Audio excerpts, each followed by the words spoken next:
आज हम बात करेंगे सिविल डिसोबीडियंस मूवमेंट के बारे में। कल मैंने आपको बताया था कि the Nehru report was not acceptable to Muslim League, और मुस्लिम लीग के साथ साथ जो है द हिंदू महासभा एंड सिख्स भी उससे खुश नहीं थे। तो 1928 में एनुअल सेशन ऑफ कांग्रेस होता है कलकत्ता के अंदर। Congress approved this dominion Nehru report and ultimatum of 1 year was given to the British government to provide dominion status to Indians, and if British government failed to provide dominion status to Indians within a period of 1 year, then the Congress will go for complete independence. तो कांग्रेस जो है dominion status को जो है drop करके complete independence resolution pass करेगी। तो अब इंडिया में एक पॉलिटिकल डेडलॉक वाली सिचुएशन पैदा होती है। तो Lord Irwin who was the viceroy of at that time, viceroy of India at that time, तो उसने जो है इस डेडलॉक से निपटने के लिए इंडियन नेशनलिस्ट्स के साथ कुछ बातचीत शुरू की, और वो इंडियन नेशनलिस्ट के साथ प्रॉमिस करता है कि डोमिनियन स्टेटस उनको जल्द अज जल्द दिया जाएगा, और जो है राउंड टेबल कॉन्फ्रेंस लंदन के अंदर होगी, जिसमें जो है इंडियंस खुद जो है dominion status, constitutional reforms and future constitution of India बैठकर ब्रिटिशर्स के साथ डिस्कस करेंगे। But Indian nationalists were not moved by this move of Lord Irwin. तो डोमिनियन स्टेटस बेसिकली क्या होता है? Dominion status means semi autonomy, means self governing right, Swaraj. Dominion status means Swaraj, self governing rights दिए जाएं। That was the main demand of Nehru report. तो अब कांग्रेस का annual session 1929 में फिर से होता है लाहौर के अंदर, which was presided over by Jawaharlal Nehru. At that time, the ultimatum of 1 year जो है वो खत्म हो गया था। जो अल्टीमेटम 1 year का दिया था वो अल्टीमेटम खत्म हुआ था, and the Congress passed resolution for complete independence, जिसे हम पूर्ण स्वराज भी कहते हैं। And hereafter it became the main aim of Indian national movement and Indian national Congress.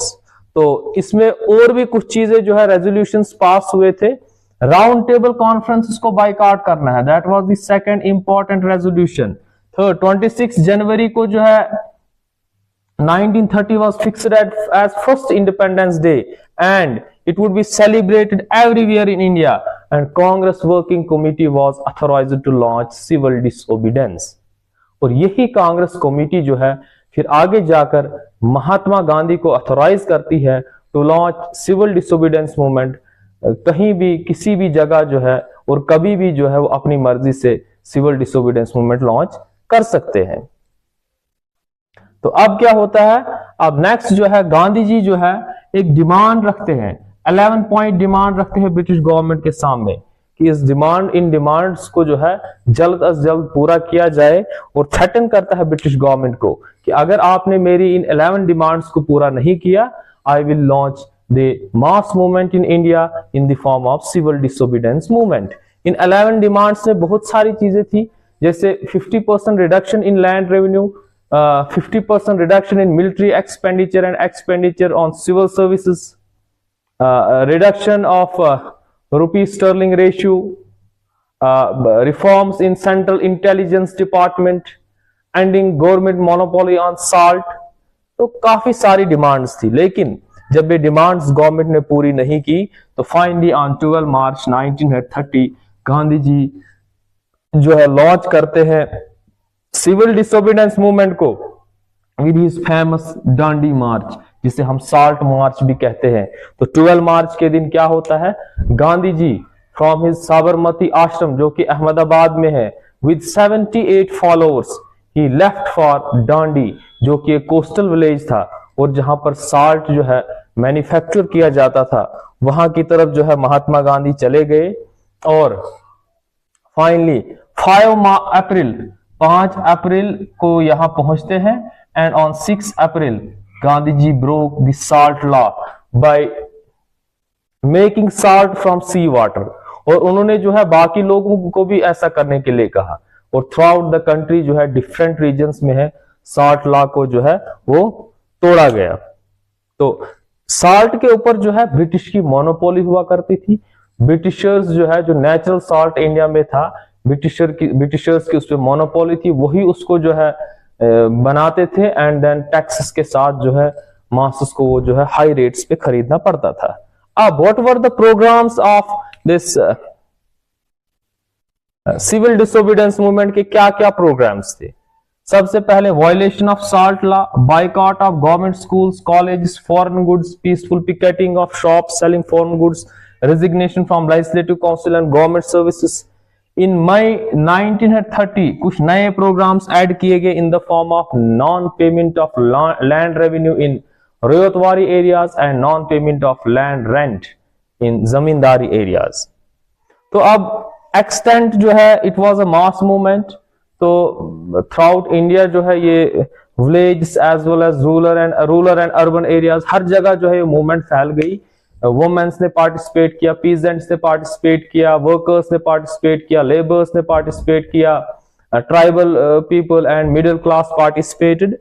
तो यहां पर जो है मुस्लिम league remained away from this movement. Muslim league ने सिविल डिसोबीडियंस मूवमेंट में पार्टिसिपेट नहीं किया। क्यों नहीं किया? Because the 14 points of Jinnah were not accepted by Congress. Socialist जो है दे पार्टिसिपेटेड वेरी एक्टिवली एंड जो कम्युनिस्ट है उस वक्त स्कैटर्ड फॉर्म में थे, तो उन्होंने जो है अच्छे से पार्टिसिपेट नहीं किया, but still they supported this movement. Hindu groups like RSS and Hindu Mahasabha didn't play any significant role in civil disobedience movement. तो डांडी के साथ साथ जो है बाकी जगहों पर भी जो है साल्ट लॉ को ब्रेक किया गया। इन तमिलनाडु सी राजा Gopalachari organised March two Thanjavur और टेंजोर कोस्ट, जहां पर उन्होंने साल्ट लॉ को ब्रेक किया। केरला में अंडर द लीडरशिप ऑफ के क्लापम वाइकोम सत्याग्रह वाज लॉन्च्ड और मल्टीपल टाइम्स जो है साल्ट लॉ को ब्रेक किया गया। पिशावर में जो है खान अब्दुल गफार खान ने एक ग्रुप को ऑर्गेनाइज किया जिन्हें हम खुदाई खिदमतगार्स या रेड शर्ट्स भी कहते हैं, and they carried out non violent struggle against the British rule. धरासाना में 3 लोगों ने जो है एक साल्ट फैक्ट्री पर जो है रेड की, सरोजनी नायडू, मनीलाल एंड इमाम साहिब। उधर अगर हम बात करेंगे वेस्ट बंगाल की, तो बंगाल में चिटागोंग के अंदर जो है सूर्य सेन ने जो है 2 आर्मरीज पर जो है रेड लॉन्च की and they declared the establishment of provisional government there. तो अब गवर्नमेंट का क्या रिएक्शन रहा इस सब पर? तो गवर्नमेंट ने क्या किया? Government came down heavily upon protesters. There were lathi charges and firings, killing and wounding so many people. और एक इमरजेंसी को जो है यहाँ पर डिक्लेयर कर दिया गया। इमरजेंसी वाज डिक्लेयर्ड, जिसमें प्रोविजनल जो प्रोविंशियल गवर्नमेंट है उनको पावर्स दी गई to ban those organisations which were carrying on the civil disobedience movement. Emergency और कुछ इमरजेंसी के दौरान कुछ ऑर्डिनेंसेस भी पास किए गए। And thousands of satyagrahis besides Gandhi ji and important leaders were imprisoned. और गांधी जी को जो है यिरवड़ा जेल में जो है भेजा जाता है। और गांधी जी के पास जो है यिरवड़ा जेल में मोतीलाल नेहरू एंड जवाहरलाल नेहरू को भेजा जाता है फॉर सेटलमेंट, लेकिन वो सेटलमेंट हो नहीं पाती है। तो उसके बाद जो है एक पैक्ट साइन होता है between Gandhi ji and Irwin, जिसको हम गांधी इरविन पैक्ट भी कहते हैं, या हम इसे सिंपली दिल्ली पैक्ट कहेंगे क्योंकि ये पैक्ट दिल्ली में साइन हुआ था। तो 25 जनवरी 1931 Mahatma Gandhi along with the leaders of Congress working committee, Congress working committee के जो बंदे थे उनको जो है अनकंडीशनली रिलीज कर दिया गया। और कांग्रेस वर्किंग कमेटी ने गांधी जी को ऑथराइज किया to initiate talks with viceroy lord Irwin.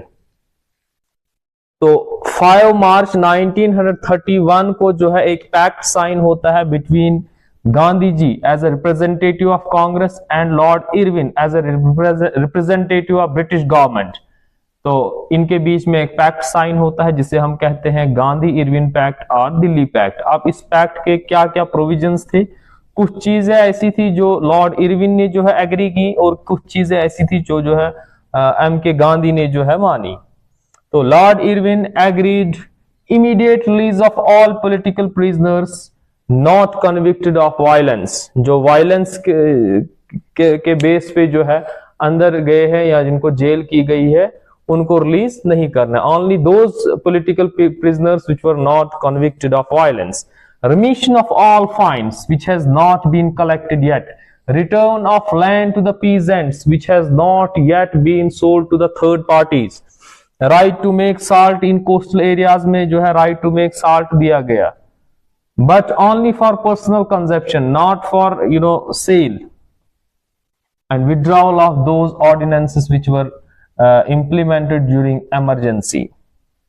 Lenient treatment to those government services who has resigned during the civil disobedience movement. तो गांधी जी क्या एग्री करते हैं? To suspend the civil disobedience movement and to participate in the next round table conference. यानी कि next round table conference अब second round table conference होने वाली थी। फर्स्ट जो है ऑलरेडी हो चुकी थी, जहां पर कांग्रेस के किसी भी मेंबर ने जो है पार्टिसिपेट नहीं किया।